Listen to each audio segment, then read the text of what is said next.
Baghdad की शाम थी। आसमान पर ढलते सूरज की नारंगी रोशनी हल्के नीले रंग में घुलती जा रही थी। हवाओं में एक अजीब सी नरमी थी, जैसे ये शहर सिर्फ हवाओं से नहीं, आवाज़ों से, दुआओं से, सांसों से जिंदा हो। मस्जिदों की मीनारों से अजान की आवाज़ें दिन रात की सरहद पर दस्तक दे रही थी। कशार के एक हिस्से में किसी बाजार की चहल पहल से जरा हटकर एक खानकाह थी, सादा सी इमारत लेकिन रूहानी नूर से भरी हुई। उसकी दीवारें शायद मिट्टी और पत्थर की थी, मगर उन पर सदियों की इबादत और रियाजत की खुशबू चिपकी हुई थी। वहीं एक कम रोशनी वाला कमरा था, जिसके बीचों बीच एक बुजुर्ग वली अल्लाह हजरत शेख अब्दुल कादिर जिलानी रहमतुल्लाह अलैह सुल्तानुल औलिया गौसे पाक तवाजो से बैठे थे। आपका लिबास सादा था, मगर दिलों की नज़र से देखने वालों के लिए आप रूहानी शहंशाह थे।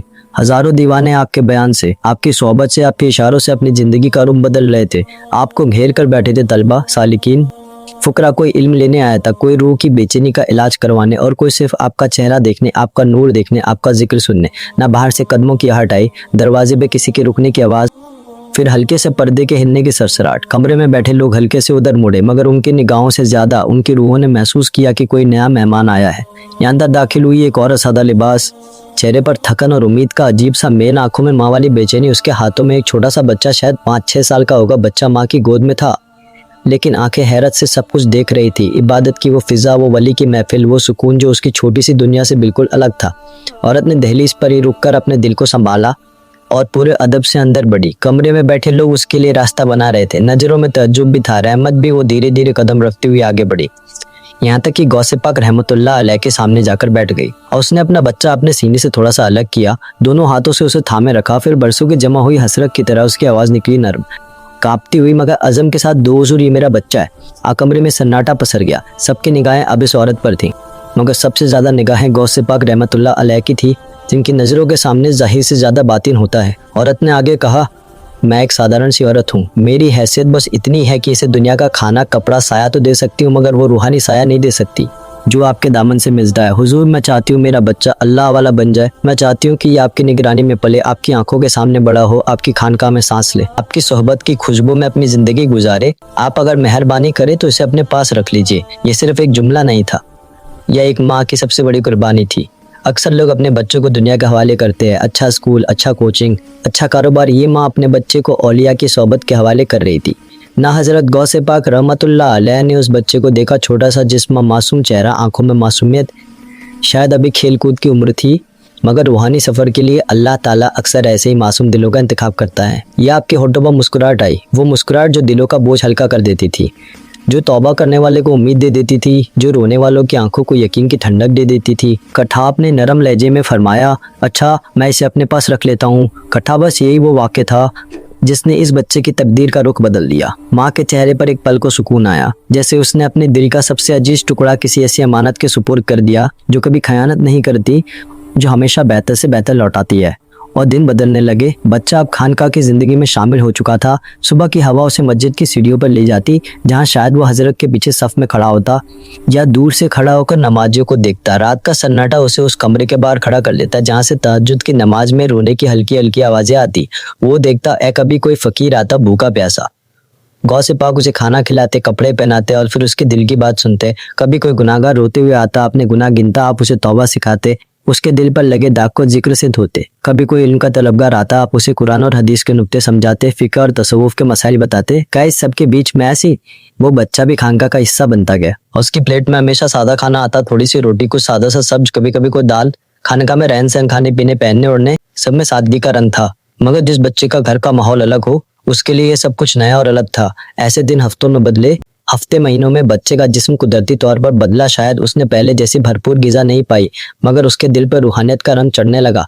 वो अब शिकायत से ज़्यादा चुप रहने लगा था। वो शोर से ज़्यादा खामोशी में सुकून महसूस करने लगा। उधर माँ, वो तो माँ थी। माँ उसके लिए दिन लंबा होने लगे, रातें बेचैन। कभी वो दुआ करती, या अल्लाह, मेरे बच्चे को अपने नेक बंदों के साथ रख, उसके नसीब में तेरा कुर्ब लिख। कभी उसका नफ्स फुसफुसाता, पता नहीं वो ठीक भी है या नहीं, कहीं तंगहाली में तो नहीं, कहीं बीमार तो नहीं, कहीं उसे भूखा तो नहीं रखा जाता ना। आखिरकार एक दिन उसने तय कर लिया कि अब वो अपने बच्चे को देखने जाएगी। जब फिर से उसी खानका की तरफ चली जिसमें उसने एक रोज़ अपना बच्चा अमानत के तौर पे छोड़ दिया था। दरवाजे से दाखिल होते ही उसके दिल की धड़कनें तेज हो गई और उसने इधर उधर देखा, कमरे, बरामदा, आंखें हर जगह अपने बच्चे को ढूंढ रही थी। आखिर उसकी नज़र एक कोने में पड़ी, वहाँ उसका बच्चा था और उसकी पहचान में कोई शक नहीं था, मगर उसकी हालत बदल चुकी थी। कमजोर जिस्म, दुबली बाहें, चेहरे से मांस उतर गया था, आंखों के नीचे हल्की नीली झलके जैसे लंबी थकान और कम गिज़ा ने मिलकर निशान छोड़ दियो। नामा के दिल में जैसे किसी ने नंगी तलवार घोंप दियो और उसकी सांस थम गई, आंखों में आंसू छलछलाए। ये क्या हाल हो गया है मेरा बच्चा का? ये सवाल इसके दिल की गहराई में उभरा। वो थोड़ा और आगे बढ़ी तो कमरे के बीचों बीच उसे एक और मंजर नजर आया। ये बड़ा दस्तरखान बिछा, सफेद कपड़ा जिस पर चांदी और मिट्टी के बर्तनों में तरह तरह की नेमतें सजी हुई थी। में एक तरफ लजीज मुर्गा, मसालों की खुशबू, साथ में गोश्त के टुकड़े, गर्मा गर्म रोटी, नरम नरम टुकड़े, कभी मीठा भी ठागरी। और इस दस्तरखान के आसपास औलिया तलबा मुरीदीन बैठे थे और उनके बीच सदर में हजरत गौसे पाक रहमतुल्लाह अलैह सादगी के साथ, मगर रूहानी बुजुर्गी की शान के साथ बैठे। और उनके सामने भी अच्छी गिजा रखी हुई थी। 5 माह की नजर पहले दस्तरखान पर पड़ी और फिर धीरे धीरे घूमकर उस कोने की तरफ गई जहां उसका बच्चा बैठा था। और उसने देखा उसका बच्चा कोने में अकेले एक छोटी सी तस्तरी में सूखी रोटी के टुकड़े, एक कटोरी में पानी, मौ रोटी के टुकड़े, मौ बच्चा पानी में भिगो भिगो कर खा रहा था, अतः कि गले से आसानी से उतर जाए। मैं ना कोई गोश्त, मैं ना कोई मुर्गा, ना कोई लजीज पकवान। तोमा का सीना इस मंदिर से भर आया। एक तरफ नूरानी बुजुर्ग और उनके साथियों के लिए भरपूर दस्तरखान, दूसरी तरफ उसका बच्चा सूखी रोटी और पानी पर गुजारा कर रहा था। उसी इंसानी जहन अक्सर वही देखता है जो सामने होता है। अंदर की हिकमत उसे तुरंत नजर नहीं आती और उसके दिल में ज्वालामुखी फूट पड़ा। वो आगे बढ़ी, सांस जुटाया, अदाब के साथ मगर कांपती आवाज में बोल पड़ी, ये हुजूर, ये कैसी तरबियत है? या आपके सामने इतनी नेमतें हैं, मुर्गा, गोश्त, तरह तरह के पकवान, और मेरा बच्चा वो यहाँ कोने में बैठा सूखी रोटी पानी में भिगो भिगो कर खा रहा है। आपने तो फरमाया था कि आप इसे अपने पास रखेंगे, आपकी निगरानी में ये पलेंगे। ये तरबियत है या तंगहाली? ये रहमत है या रंजिश? आप सब तो इतने लजीज खाने खा रहे हैं और मेरा जिगर का टुकड़ा, क्या उसके नसीब में बस ये सूखी रोटी ही रह गई है? ना कमरा एकदम खामोश हो गया। जो लोग थोड़ी देर पहले दस्तरखान पर बैठे थे अब उनके हाथ तक रुक गए। हवा भारी हो गई। एक माँ की चीख, एक माँ की सिकवा, एक माँ की तड़प जैसे दीवारों से टकरा कर सबके सीने तक पहुंच रही थी। मैं हजरत गौसे पाक रहमतुल्लाह अलैह ने उसकी बात पूरी सुनी। आपके चेहरे पर कोई नाराजगी नहीं थी, कोई शिकन नहीं थी, बस एक ठहराव था जिसमें सदियों की हिकमत समाई हुई लगती थी। आपने फौरन कोई जवाब नहीं दिया, ना आपने अपना बचाव किया, ताना उसे डांटा, थाला कोई फतवा सुनाया। आप चुप रहे और फिर धीरे धीरे आपने अपना हाथ दस्तरखान की तरफ बढ़ाया। जो मुर्गा और गोश्त खाया जा चुका था, न उसकी हड्डियां बथालियों और प्लेटों के किनारों पर रखी थी। आपने उन हड्डियों को बहुत इत्मीनान से एक एक करके इकट्ठा करना शुरू किया। आपके इस अमल को देखकर लोगों के दिलों में अजीब सी हलचल उठी। माँ भी चुप होकर देखने लगी कि अब क्या होने वाला है।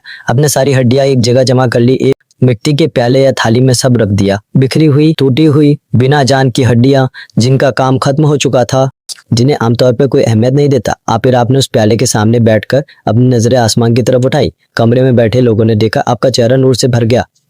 आपके होंठ हिलने लगे। आपने जुबान से अल्फाज निकाले, कुन बिइज़्निल्लाह, कायनी अल्लाह के इज़्न से, अब मैं खो जा। आया अल्फाज ऐसे नहीं थे जैसे आम इंसान कोई जुमला कह दे। आया वो अल्फाज थे जो एक ऐसे दिल से निकले थे जिसने अपने नफ्स को कुचलकर, हर ख्वाहिश को कुर्बान करके अपने रब का हो जाना सीख लिया था। जैसे ये शब्द हवा में गूंजे, जो हड्डियां प्याले में पड़ी थी, कान में हल्की सी हरकत पैदा हुई। ऐसा लगा जैसे किसी ने उन्हें जिंदगी की चिंगारी दे दी हो। एक एक हड्डी अपनी जगह से हिलने लगी, धीरे धीरे घूमकर एक खास नज़म में जुड़ने लगी। जो टांग की हड्डी अलग थी वो अपनी जगह लगी, जो ऊपर की हड्डी अलग थी वो अपने जगह पर, जो पिंजर की हड्डी इधर उधर थी वो ढांचा बनाती चली गई।